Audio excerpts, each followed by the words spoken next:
فقراء کا خیال رکھنے کے فضائل۔ آج کی ویڈیو میں ہم آپ کو بتائیں گے کہ جو لوگ فقراء کا خیال رکھیں گے، ان پر خرچ کریں گے تو اس کی کیا فضائل ہے۔ ایک حدیث ابو ہریرہ رضی اللہ عنہ کی، وہ فرماتے ہیں کہ آپ صلی اللہ علیہ وسلم کا ارشاد ہے: ما نقصت صدقۃ من مال وما زاد اللہ عبدا بعفو الا عزا وما تواضع احد للہ الا رفعہ۔ مسلم اور مشکات شریف کی حدیث ہے کہ صدقہ مال کو کم نہیں کرتا، اور کسی خطاوار کی قصور کو معاف کر دینے سے اس کی عزت گھٹتی نہیں ہے، بلکہ معاف کرنے والی کی عزت بڑھتی ہے، اللہ اس کی عزت بڑھائے گا۔ اور جو شخص اللہ کی رضا کی خاطر تواضع اختیار کرتا ہے تو حق تعالی شان اس کی رفعت اور بلندی کرتا ہے، یعنی اللہ اس کا درجہ بلند کرتا ہے۔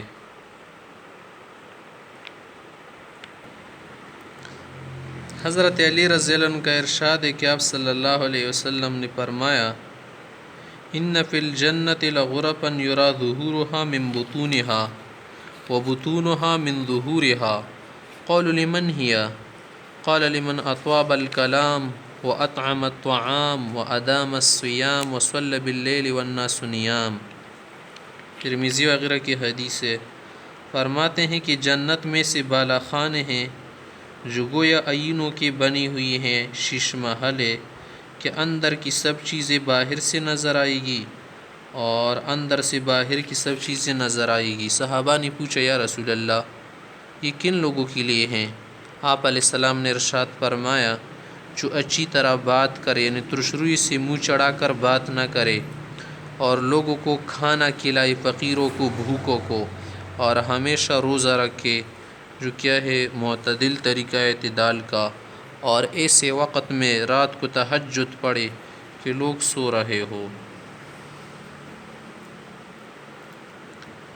اس طرح عبداللہ بن سلام سے جس وقت وہ مسلمان نہیں ہوئے تو وہ کہتے ہیں کہ جب آپ علیہ السلام ہجرت کر کے مدینہ تشریف لائے تو میں بھی خبر سنتی فوراً آ گئی، اور آپ کا چہرہ مبارک دیکھ کر میں نے کہا کہ یہ مبارک چہرہ کسی جھوٹے شخص کا نہیں ہو سکتا۔ وہاں پہنچ کر جو سب سے پہلے ارشاد میں نے حضور صلی اللہ علیہ وسلم کی زبان مبارک سے سنا وہ یہ الفاظ تھے کہ لوگوں، سلام کا آپس میں رواج ڈالو، اور کھانا کھلایا کرو، صلہ رحمی کرو، اور رات کے وقت جب لوگ سو رہے ہو نماز پڑھا کرو، تو سلامتی کے ساتھ جنت میں داخل ہو جاؤ گے۔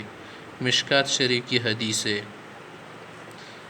ایک حدیث میں آیا ہے کہ ہر بلائی صدقہ ہے، اگر کوئی کرنا چاہیے، اگر کسی اور طرح سے وہ دینے کا مقتدر نہیں ہے تو کسی اور طرح سے کیا کرے، اچھی بات کرے، یہ بھی صدقہ ہے۔